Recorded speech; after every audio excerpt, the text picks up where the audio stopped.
Well, I don't have a watch on, but it's pretty close to 7 o'clock. First episode, if you want to call it that, of Testimony Tuesday. I originally said that I was going to break down my personal testimony into a couple of segments and kind of spread it out over a couple of weeks. But actually, I'm just going to kind of go at it and get the whole thing in one shot. It's a lot of stuff to talk about, but I got to do it. I believe that God has been telling me to do this for quite some time. I just haven't done it. Just so you are aware, many of you on here that are friends of mine from the past, present, whatever, will probably recognize your involvement in this story at some point along the way. I'm going to keep names out of it, except for when I'm giving thanks to someone for their impact on my life. But for the sake of protecting people's personal stories or whatever, I'm going to leave your names out of that part. Just know that when I'm talking about this, I'm not in any way trying to glorify what I've done in my life. I want you to know that those of you who are parts of the less honorable parts of my life, I deeply regret the things that I've done to people throughout my life. So I don't share any of that information to glorify that part of my life at all. It's only to give glory to God and to give context to the story from where I come from. So with that being said, I just want to start out and just kind of talk about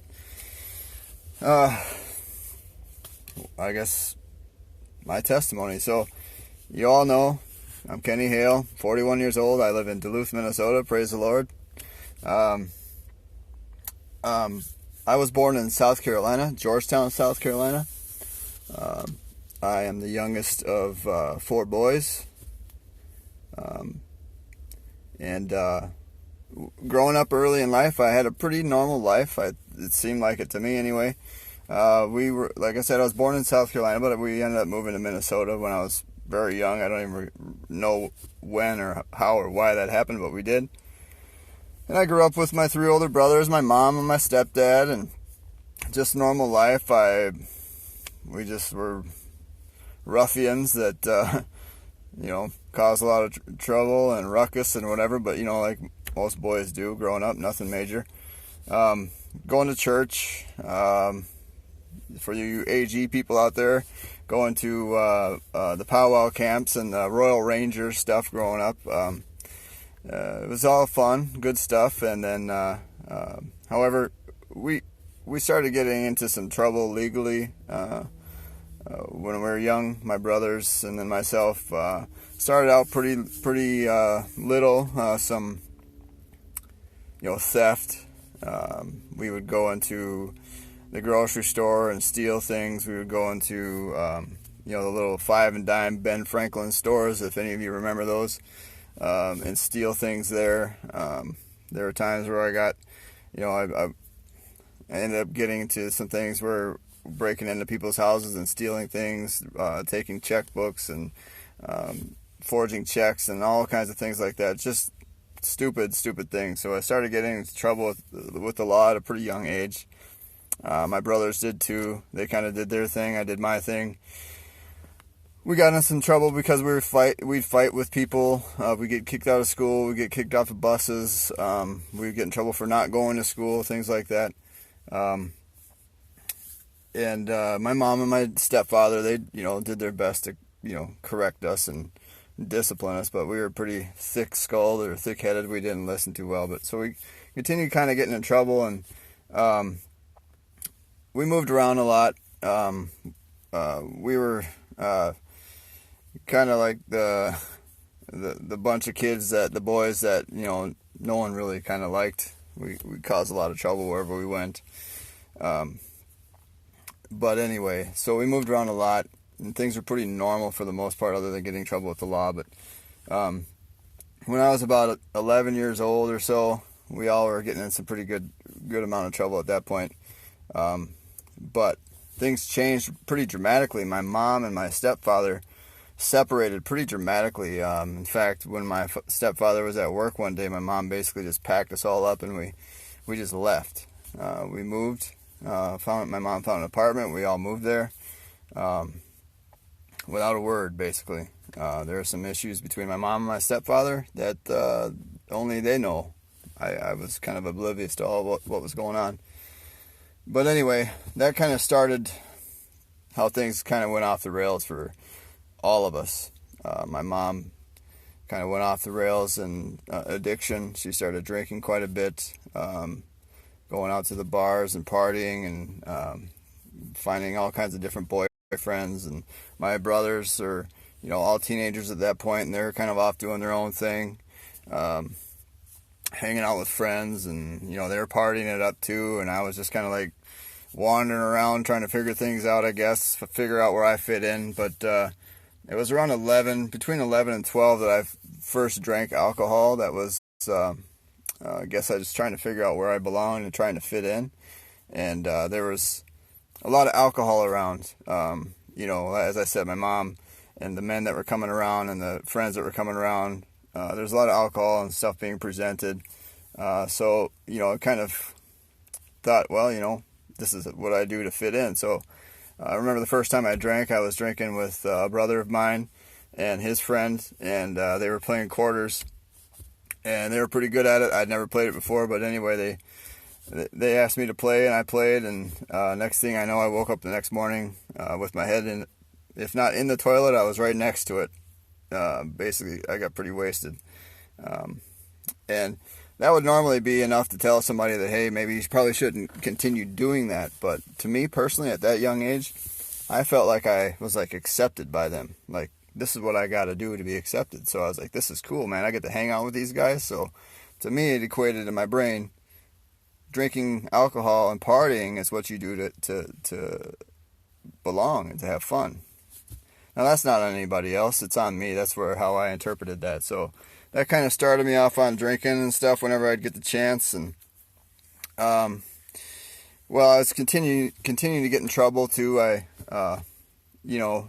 still break disorderly conduct, again, theft and different things like that, to the point that I was getting enough trouble that the courts decided that I needed to be taken out of the home, that my home was unfit, and I needed to be taken out of the home. And so I was taken out of the home around age 12, and I was sent into a foster home in Madelia, Minnesota. So some of you people that are friends of mine that I met in Madelia, I don't know if you're going to watch this or not, but so I was sent to a home in Madelia, Minnesota, and it was a pretty good home. The family was pretty good. However, I was able to kind of continue on with my drinking. They probably didn't know, but I was sneaking alcohol out of their cabinet and drinking it and stuff like that. But then there would be lots of opportunities for me to continue to drink. And the friends, the people I went towards in that town, in that place, were the people that were into the same thing. So we were finding ways and reasons to get drunk and party it up. And I was still causing trouble. I was causing trouble within the family. I was really mean to the daughter there. I was a jerk to her over and over again. I was a jerk to any other foster kid that came into the home. I was just an a-hole, basically. I was an a-hole to the mother of the family and caused a lot of dissension between her and her husband. Just really messing things up. And I was there for about 2.5 years. In Madelia, Minnesota, and they finally allowed me to go back home to live with my mom. And I went back home, and things hadn't changed much there either, so I kind of was just aimless again, wandering around, doing my same old stupid stuff. I found myself getting into fights. It ultimately led to me being removed from the home again because I had gone to court for a 5th-degree assault charge, and then on the same day that I had gone to court for that charge, I caught a 2nd-degree assault charge the same day. So sheriff department came and took me out of the home. They sent me to the Sheriff's Youth Program in Austin, Minnesota, and from there I went back to the same family in Madelia, and spent another year and a half or so, something like that there, until they decided it was okay for me to go back home to my mom, so I did, and I was around 15. My mom at that time was living in Cleveland, Minnesota, so I went back there. Shortly after that, my Uncle Kenny got sick and was dying, so we just kind of transplanted ourselves from Cleveland, Minnesota to Georgetown, South Carolina. That's where my extended family is from. So we went down there to visit and to be with him as he was passing.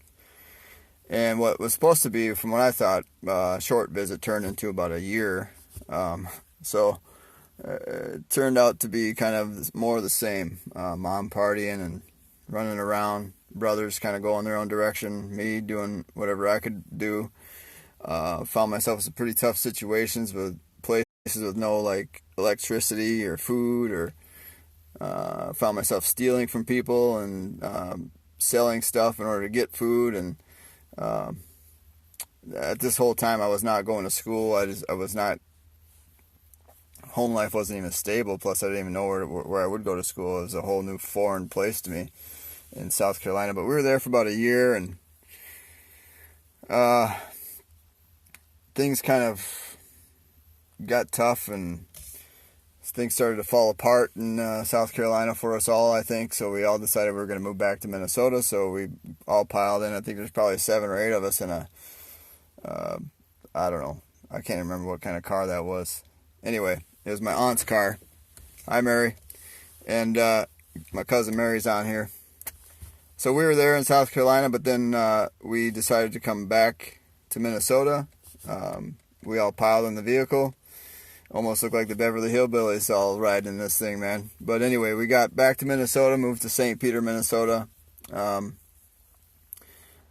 my mom and everybody kind of went their own ways again, continuing more of the same, the drinking and the partying and the boyfriends and all that stuff, and me doing my thing. And I connected with some old friends from high school that I had known.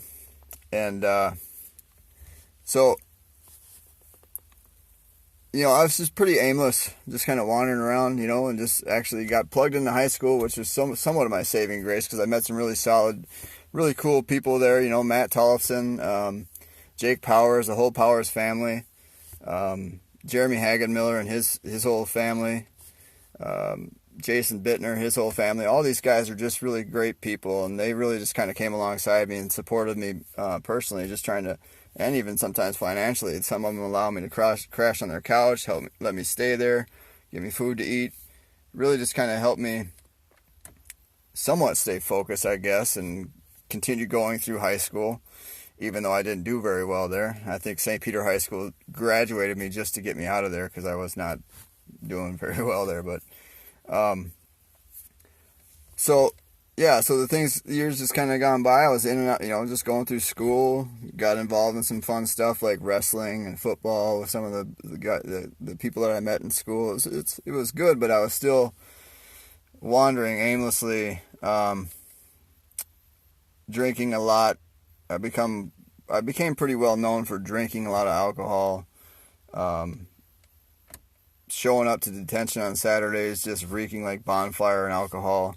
I began using the little white cross pills, which then led into marijuana use, which then led into LSD, mushrooms, and ultimately methamphetamines, and basically whatever was offered to me. Short of heroin, I would do it. Hey, Aaron, what's up, buddy? And it was just kind of like high school was a big party for me. I just partied it up, and I was just off the rails.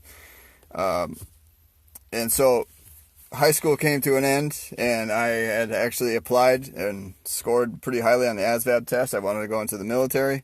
Some of my friends were going to the military. Jason Bittner was going into the Marine Corps, and another friend of mine, Jared, going to the Marine Corps. I tried to get into the Army when they asked me if I had any legal issues on my record. I had to be honest and tell them, like, yeah, I got some stuff on my juvenile record. When they found out that I had assault charges on my juvenile record, they denied me entrance into the military. So then I just had nowhere to go. I had no college plans. Couldn't even tell you what my grade point average was, but it was, probably didn't even register. But anyway, so I had nowhere to go, so it was just party central, man. Just party it up, get drunk, get high. Just live it up. That was my life, day in and day out. During this whole time, I was like I was not doing anything, like I was not employed. I would quite honestly, I was taking advantage of the kindness of my friends and their families. They would allow me to crash on their couches. They would give me places to stay. They'd give me food to eat. I just really took kind of advantage of all of the kindness of people. And I want to apologize for those things. I deeply regret those things. Some of you know who you are. The Hagemiller family was huge in helping me out. The Powers family, the Andreessen family, the Bittner family, Andy Thompson, Tim Schlieve. All these guys are just crucial, huge in helping me make it through life. I don't know, for whatever reason they decided to help me, and I am truly forever grateful for that.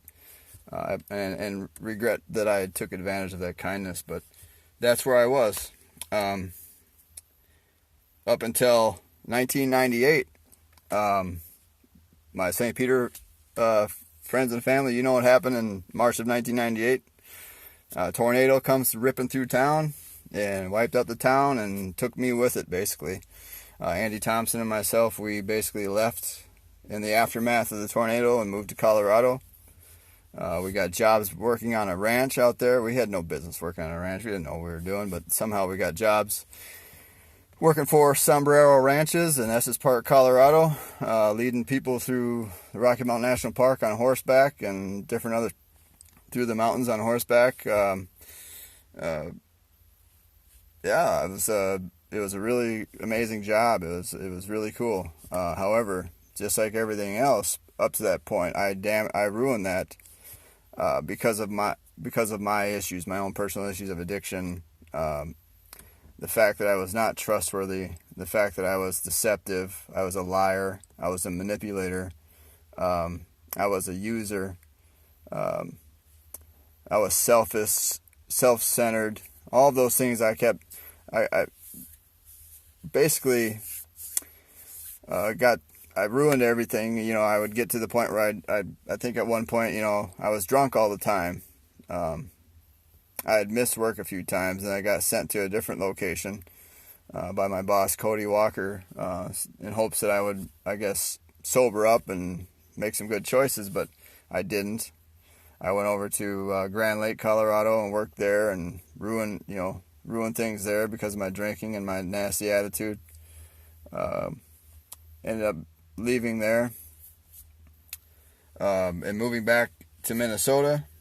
From that point up until 2002, I'm just going to give you a short circuit version, the Cliff Notes version.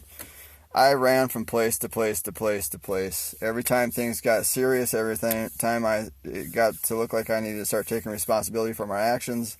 And because my actions were screwing things up, I was ruining relationships, ruining jobs, all those things, I would run. And I would go from one place to the next. I again continued to take advantage of the kindness of people. I would started getting into more legal trouble when I got a DUI.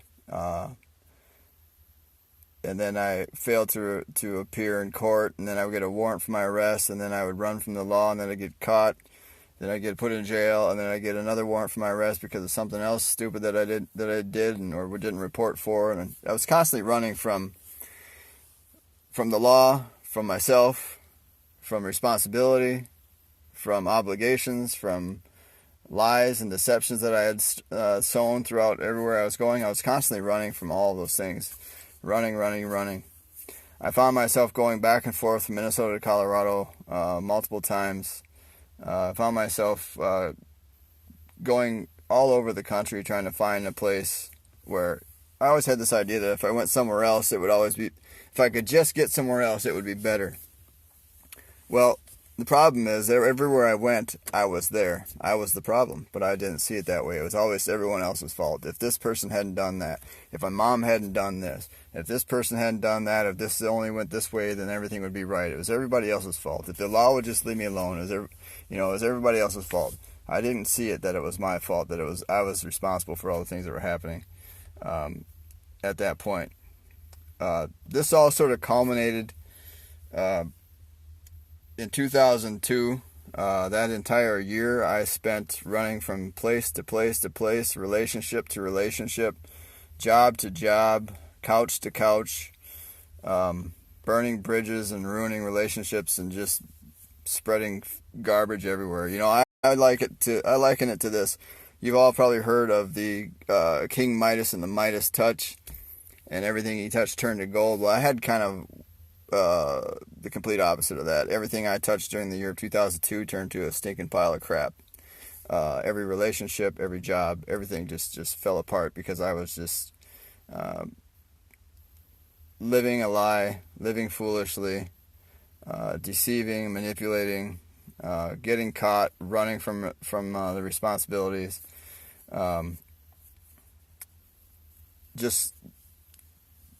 leaving wreckage everywhere I went. And so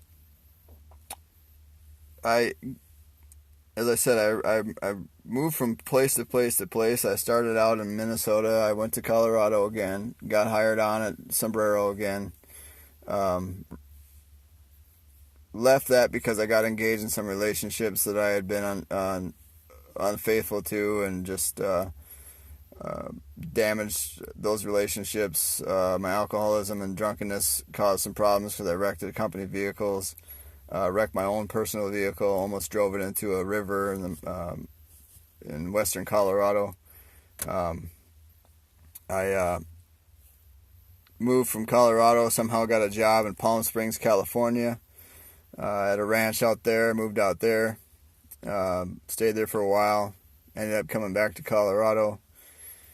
Got caught up again in some relationships that didn't turn out so well because of my own stupidity.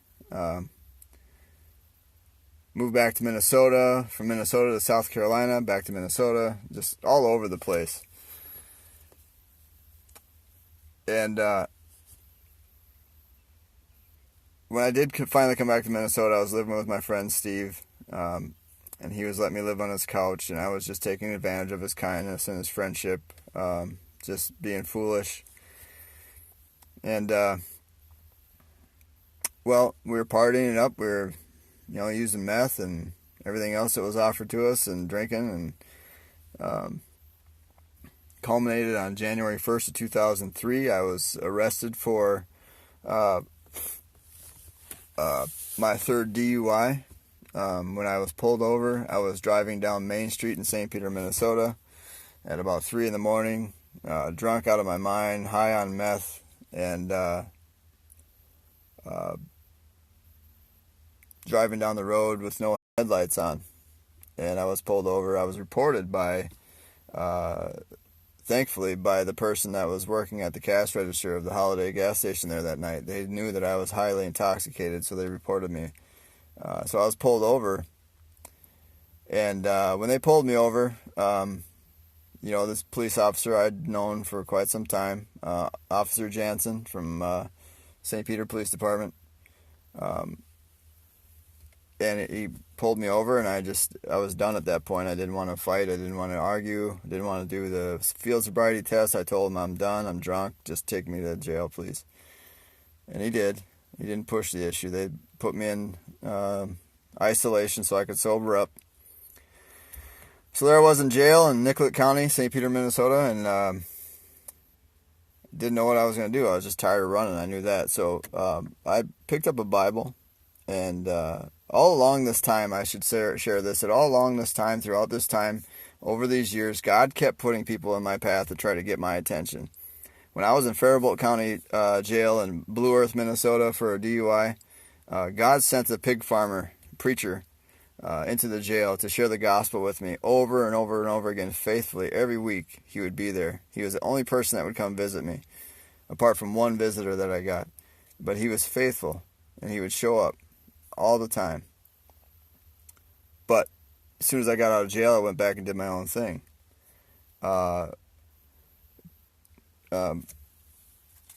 Bob Whitty from the church, from Sunrise Assembly of God Church in St. Peter, Minnesota. Faithful man of God, just a prayer warrior, solid man of God, loves people, period. That's just it. And he was always trying to encourage me, always trying to encourage me to do the right thing, giving me chance after chance after chance, even though I took advantage of his kindness, and always trying to encourage me to do the right thing. Barb Tice at the Nicollet County Jail, every time I would show up in jail there, she would just, like this loving mother, would just say, "Kenny, you're better than this. You're better than this. Please don't keep coming back here." Barb Tice is amazing. Of all the people that was in that jail, she's the one that made the biggest difference in my life. And I'm grateful for that. And just many people throughout the time, they kept trying to get my attention and trying to get me to get on the right path and make the right choices. So there I was in Nicollet County Jail in January of 2003, and I started remembering these people, and I picked up a Bible out of the jail library, and I started reading it. I guess I didn't know what to do, really. I just knew that someone had said, if you're going to read the Bible, start in the New Testament. So I did. Excuse me. So I started reading the book of Matthew, and I read and read and read, and I come to a passage in Matthew chapter 11, verse 28. And these are the words of Jesus, written in red. He said, "Come unto me, all who are weary and heavy burdened, and I will give you rest." And from someone who had spent his whole life running from himself, running from responsibility, running from everything, I was tired. As I told you, 2002 was the year that everything kind of fell apart, and I was tired. And now some of you people that are watching, I don't know, you might think I'm crazy. That's fine, but I'm going to tell you what has happened as I recall them, because I experienced them. So I'm sitting in that jail cell. This is January 12th, 2003. I'll never forget the day. I'm sitting in that jail cell, Nicollet County, Minnesota, in my jail cell, reading Matthew 11:28. "Come unto me, all who are weary and heavy burdened, and I will give you rest." And I broke down in tears, and I just prayed, "God, if you're real, and you can use a hopeless drunk like me, if you can do something with my life, I'm willing to let you." And as I'm praying this prayer, I'm sitting there, and it was as if I was living my whole life in a shadow. You know how there's the dimmer switches on your wall in your house, and you can crank the light all the way on or light all the way off or somewhere in between. As I prayed that prayer, it was as if someone cranked the lights on high, cranked the dimmer switch on high, and the lights in that jail cell just like in that moment just shone, what's the word, shine, I don't know, brighter than they had ever before. It was just like a power surge. And I knew that God had spoken to me in that moment, and I told him I would do what you want me to do, if you will help me. And that started the process of how I'm here today. I started calling around trying to get bailed out of jail. I still had some crazy ideas, even though I said that I would follow God or do whatever he told me to do, I still had these crazy ideas of what I wanted to do too, and those things hadn't died yet. So I was on the phone trying to get bailed out. I had this idea that I was going to move to Florida and live on the beach and get a job as a bartender or something like that. I don't know, some stupid ideas. So I'm on the phone and I'm talking to a guy trying to get bailed out of jail, which he doesn't have any money either, so I don't know why I was calling him. But when I'm talking to this guy on the phone, the jail cell opens up and the jailer says, "Would someone like to go to hear someone from Teen Challenge?" I had never heard of Teen Challenge before that day. And as sure as I'm talking to you, and as I'm serious that this happened, that there was a voice on the phone that told me to hang up the phone and go to that meeting. And I know it wasn't the guy that I was talking to. Some of you know, if I told you the name, would say, oh, he wouldn't tell you to do that. So I said to him, I got to go, and I hung up the phone, and I went, and I listened to the testimony, the story of a woman named Wendy Lowry. Her name is Wendy Torkelson now, but she shared her story of a near-death experience and how God radically transformed her life. And I was like, okay, I got to go to Teen Challenge. So what do I got to do? So I ended up getting a application, and I filled it out. Back then, the Teen Challenge, the application to Teen Challenge was like 24 pages, like you're writing out your last will and testament or something. I don't know, but anyway, it was a pretty long application, and so I filled it out. I sent it in, and I basically needed to be court ordered to be able to attend Teen Challenge because I was, multiple DUIs. I was looking at probably a year in jail, and some other things, years of probation and stuff like that. So I sent it in and didn't really hear much, whether I was accepted or not. And then one day I was waiting to do some laundry, which it was funny because at that point my whole laundry my whole world at that point consisted of 2 pairs of socks, a pair of underwear, a pair of pants, a shirt. That's what I basically owned at that point, because I had burned every bridge basically. And I see my brother's on there. Hey, Jerry.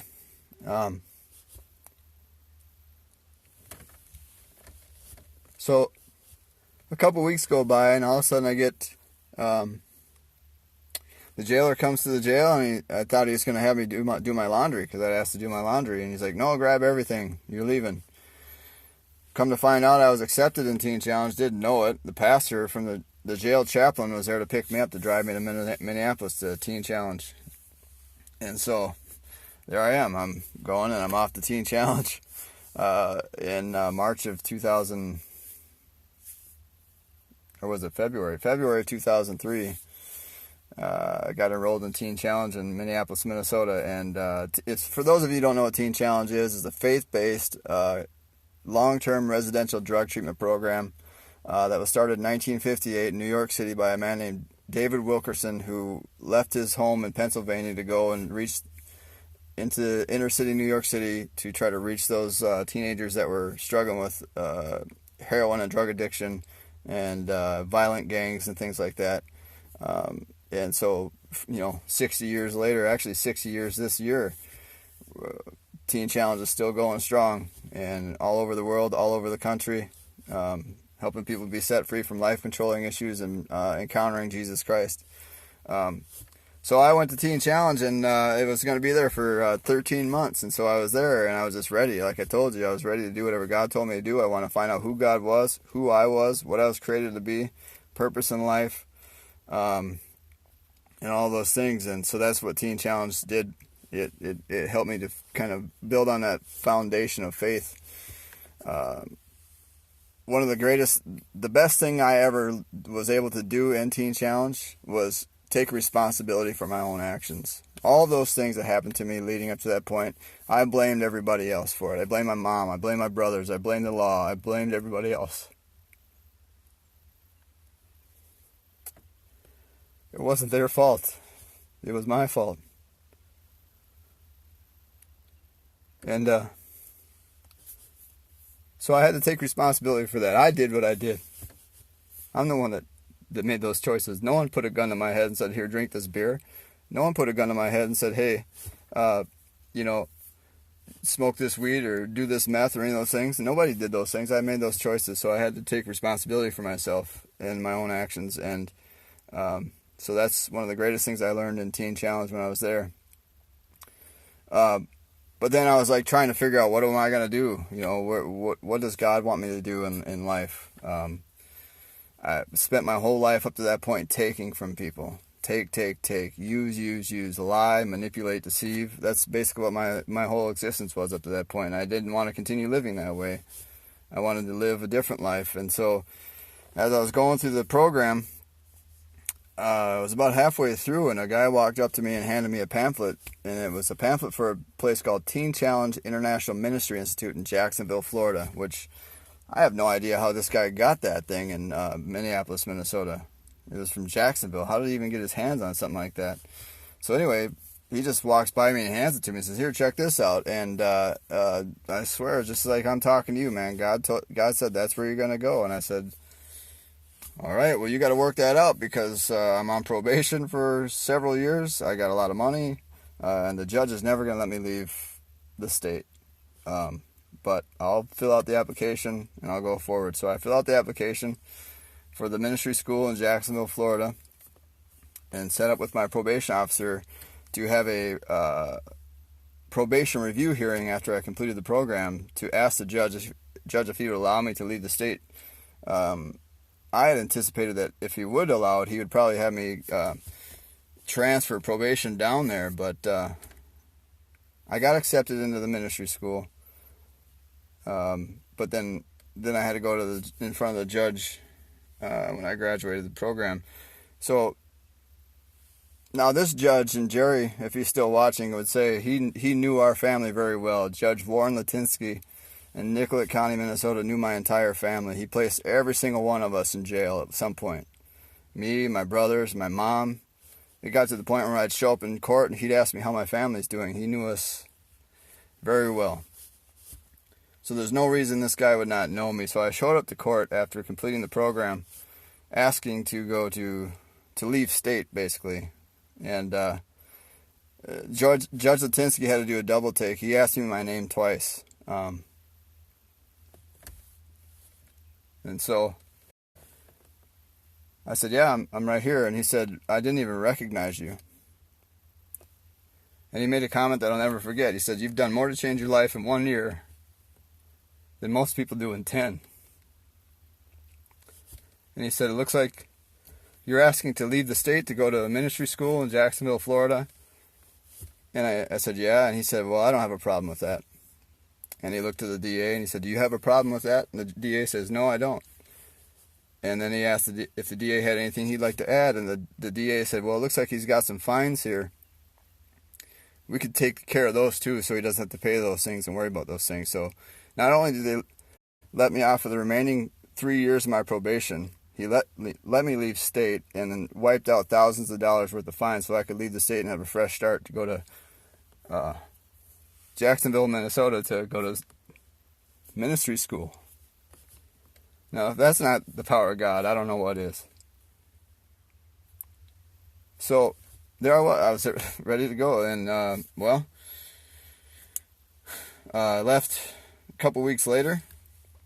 Went to Jacksonville, Florida by train, and went to the ministry school with a couple of friends of mine that I met in Teen Challenge, and we just learned there how to serve other people. We lived in a pretty rough part of Jacksonville, Florida. It was, in fact, our school that we were at was a converted crack hotel. Basically, it was prior to us, the school buying that building. It was used for prostitution and drug dealing. So we were in a pretty seedy part of town, but that's where God wanted us to be, and so we got to meet lots of people. I got to take part in different types of outreaches throughout the community in Jacksonville, Florida, where Duval County Juvenile Detention Center, which is where some of the roughest kids in that area were there. Their next step was prison, basically. Pretty high-level crimes, and we got to go in there and just love on those kids and encourage them, and see people really just respond to us going in there and just trying to encourage them and be examples to them that they too can change their life around. They too can find a new direction in life. And there's other places like Abba's House, which is a place that fed the homeless, and so we got to go there and fellowship and hang out with them and meet all kinds of cool people there, and just try to encourage people and provide for their tangible needs at the same time, and share the gospel and love on them. And just didn't matter who they were, where they're from. It just didn't matter. At that point in my life, it was no longer about me. It was about other people and loving on other people and encouraging other people. And so that was my experience at ministry school, is learning how to not be selfish anymore, learning how to look out for other people and to see the worth and the value in other people. For me, my whole life, it was all look out for number one, and that was really, I think, what God tried to teach me there, was how to see the beauty in everyone, and that to love on them and to give of myself to try to make their life better. And so I was going through ministry school with the intention of getting involved in some sort of a teen challenge program. Since I had received so much from teen challenge myself, I wanted to give back of myself and try to help other people come out of a life of addiction and have a whole new life and have a life of hope. And ultimately a life built on faith in Jesus Christ and freedom from sin and every besetting sin and every life-controlling problem, because I had experienced that myself, so that was my goal. And I had intended to go back to Minnesota, but I was denied going back to Minnesota because of my driving record, because of multiple DUIs, and the insurance company wouldn't hire me, or would not insure me because of that. But I believed by faith that God had wanted me to go back to Minnesota, so I had basically told him that, look, I'm coming back to Minnesota. I believe I'm supposed to come back to Minnesota.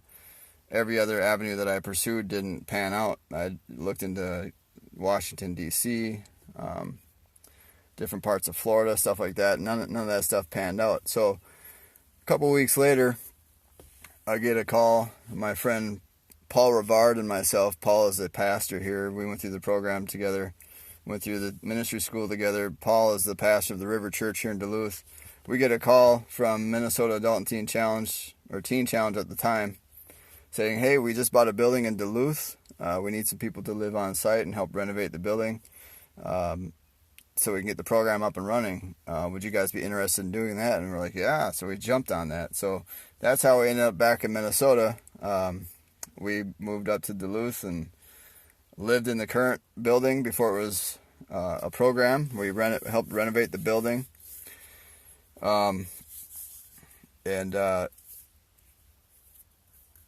Just working hard to try to get the program up and running. And then once the program did get up and running, I still had issues with my driving record, so I was not able to be hired on as a program staff because I couldn't drive the vehicles. So I was hired on to work in the kitchen. So I worked in the kitchen with Larry Camp for a year, until enough of the DUIs have gone off my driving record, I could be insured by the insurance. So then I became a program staff, working with the guys in the program. And I did that for a couple of years. And anyway, so there's a lot of things I'm leaving out, but I really want to go back to that now. Like, throughout this whole process of going through Teen Challenge, and the ministry school and all those things, I came to places of repentance along the line about things that I had done, the way I had lived my life, all of those things. I had basically lived my life with the belief system that women are just, sex objects, and I was into pornography. I was into all kinds of immoral things. I really just it was, basically immorality, and I was living that way, and I had that belief system and all those things. And when I became a follower of Christ, when I submitted myself to the leadership of Christ in my life, and I started reading His words and what it meant to truly live in obedience to the will of God. And I recognized that the way that I was viewing women, the way that I was viewing relationships and all those things was all wrong. Obviously, it was immoral and sinful. And I began to read Proverbs 31 because I at that point, every relationship that I had with a woman was, as I said, immoral. And I read Proverbs 31, which describes a godly woman and a virtuous woman, a godly wife. And I began to pray about that. God, if you want me to be married, please allow me to marry a woman like this. the one that you describe in Proverbs 31. A virtuous woman. I had specific prayer requests. God, let her be a woman who loves you more than me, because I know that I'm an idiot and I'm going to stick my foot in my mouth. I'm going to make boneheaded choices. And if she loves you more than me, she'll be able to forgive me and know that you're still working on me. Let her be someone who doesn't know the kind of lifestyle that I came from, someone who hasn't engaged in this type of stuff, someone who's loved you their whole life. And I prayed that prayer for quite some time, all the way through Teen Challenge, all the way into the ministry school. I continued to pray that prayer that God would provide me with a godly wife. Because the Bible tells us that he who finds a wife finds a good thing and obtains favor from the Lord, and I wanted that in my life. And as I was going through the ministry school in Jacksonville, Florida, we had to go out every Sunday and we had to sing in the choir. Can you imagine that, me singing in the choir? Yeah, right. I did it anyway, but I just try to blend in, I guess. So anyway, I was singing in choirs every Sunday, giving testimonies, talking to people, praying with people. We were at a church one Sunday, and the pastor was asking people if they needed prayer, come on up and get prayer. So I went up to receive prayer for something that was going on in my life at the time. And when I started to walk away, the pastor called me back and he said, come back here, young man. And I did. I went back there to see what he wanted. And he said, do you know a woman named Allison? And I didn't at the time. But he told me, God showed me you're going to marry a woman named Allison, and it's going to be good. And so I said, okay, and walked away like, okay, I don't even know this guy. So I kind of forgot about that, that's kind of a weird thing, specific to the point, the name. Well, I finished Jacksonville, the ministry school. This is months later. I moved up to Duluth, Minnesota, and I started attending a church at the time that was called Glad Tidings Assembly of God. It's now called the River Church.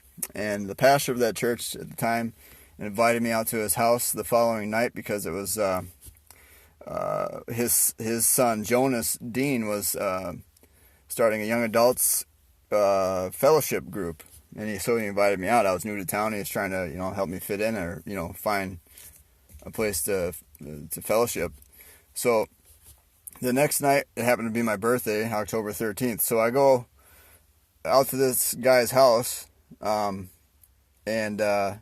we get there, and the whole thing starts, and we all start, saying, hey, introduce yourself and say something about yourself. So I start out and I say, hi, I'm Kenny Hale. It's my birthday today. Oh, happy birthday, and all this stuff. And get around to the other side of the room, and this woman says, hi, my name's Allison. It's my birthday too. Oh, that's interesting, At this point, I kind of forgot about that whole thing that the pastor told me. I mean, I'm like, 1,000+ miles away and months later. But then I continue to run into this Allison at these small groups, these fellowship groups. And ultimately, we were all bowling one time, and then I asked her if she wanted to hang out sometime, and she said sure. So we went out and hung out, and one night, and as I dropped her off at her parents' house, I was driving home, and God reminded me, telling me, do you remember the name I told you in Florida? And I was just blown away. And at that moment, I knew that I was going to marry this person. However, you can't really tell somebody that after the first time you hang out on a date. So we hung out a lot, getting to know each other. And ultimately,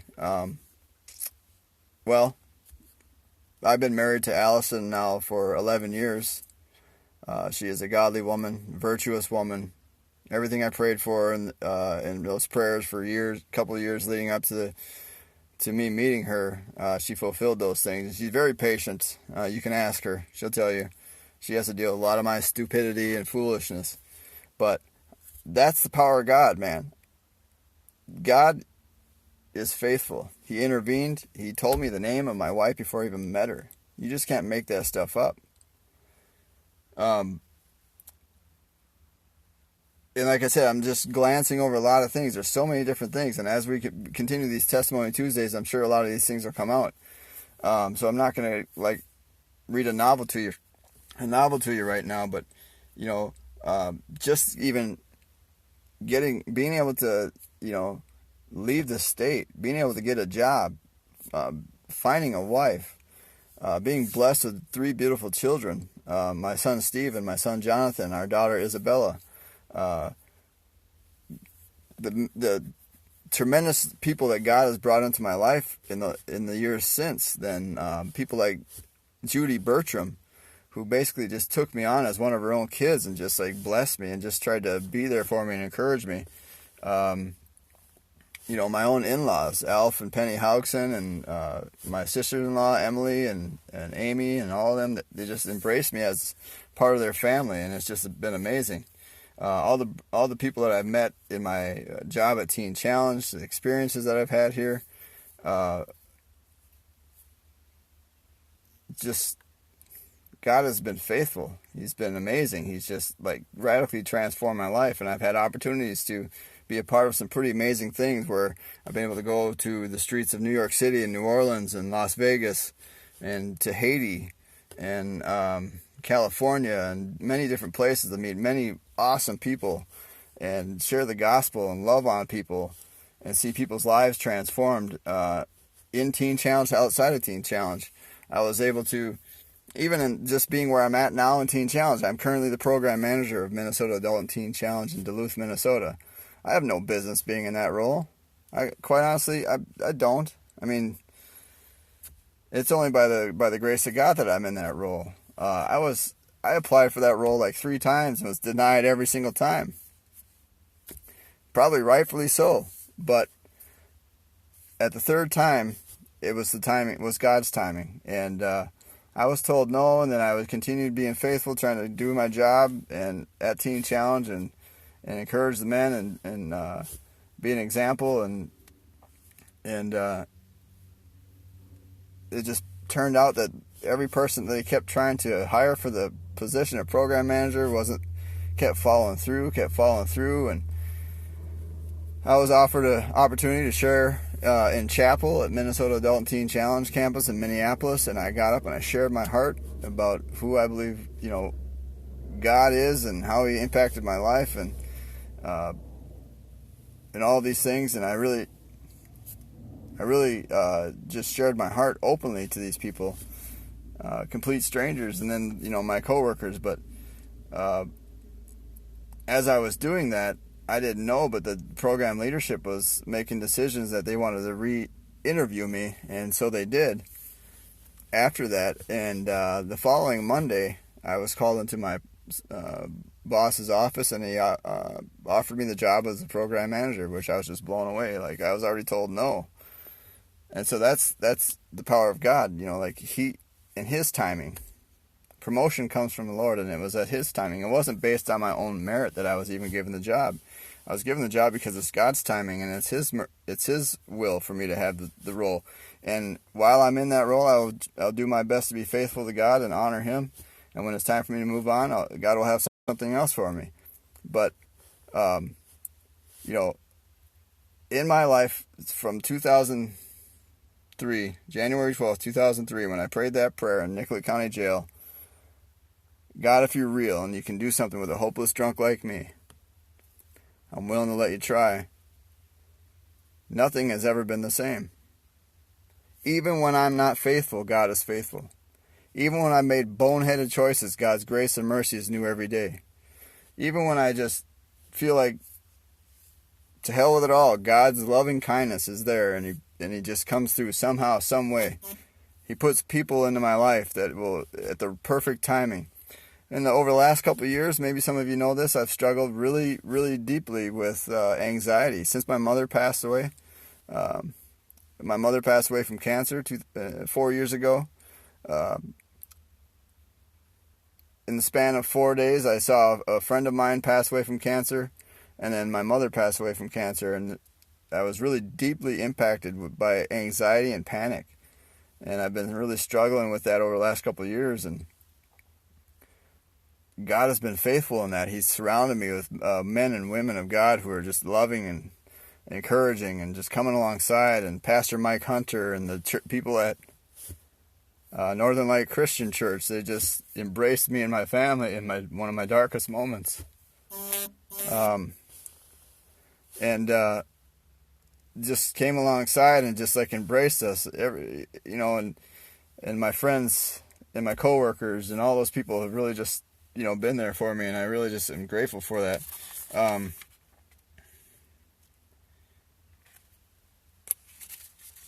As I said, I could go on and on and on, and I don't want to keep going on and on and on. The point of me doing this is because I want to give glory to God, because God intervened in my life. God had a plan and a purpose for my life long before I was even thought of as a possibility. He knew me. He also knew you.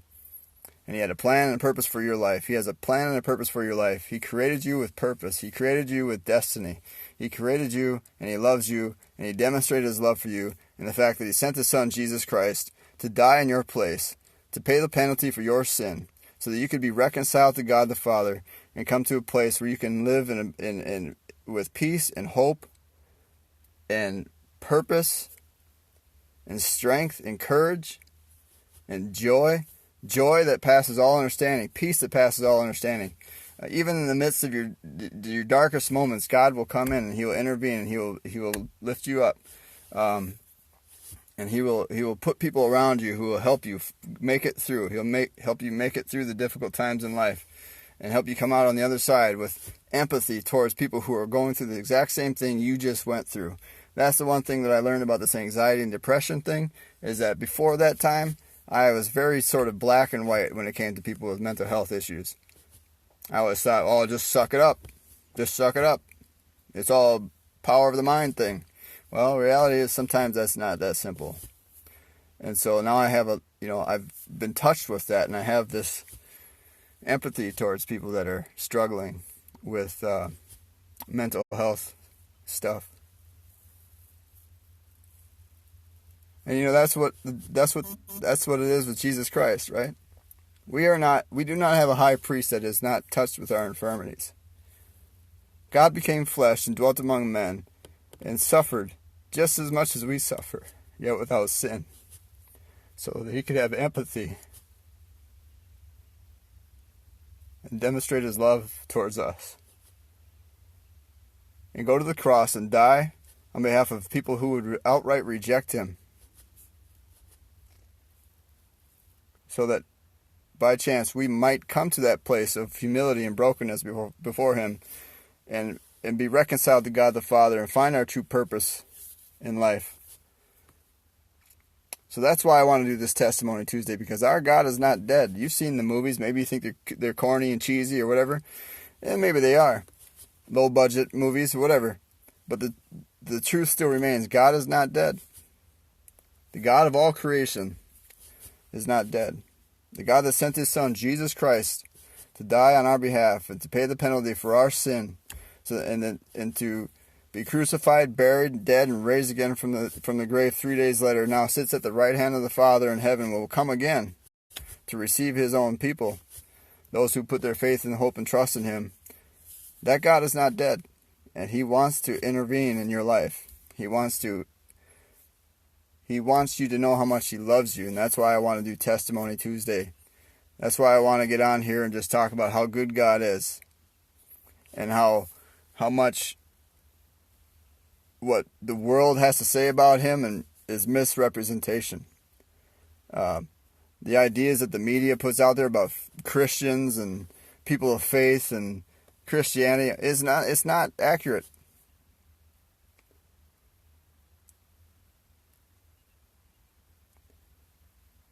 So, as I said, as I go all forward, hi Rachel, miss you. As I go forward every Tuesday at 7 o'clock, I'm going to share testimonies of other people, just powerful men and women of God that have just radically transformed their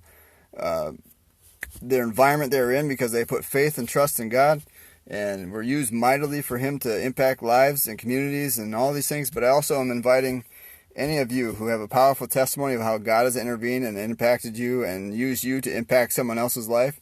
I'd like to have you join me on these things.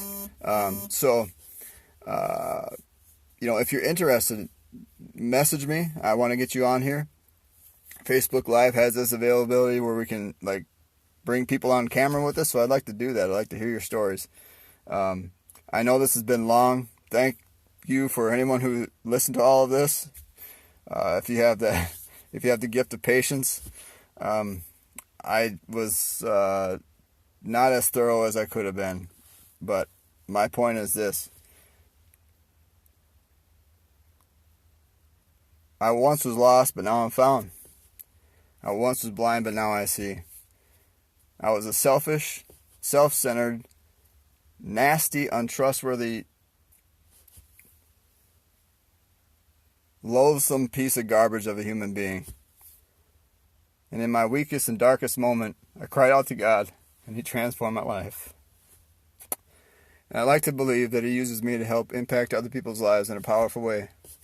Only eternity will tell that, I suppose. But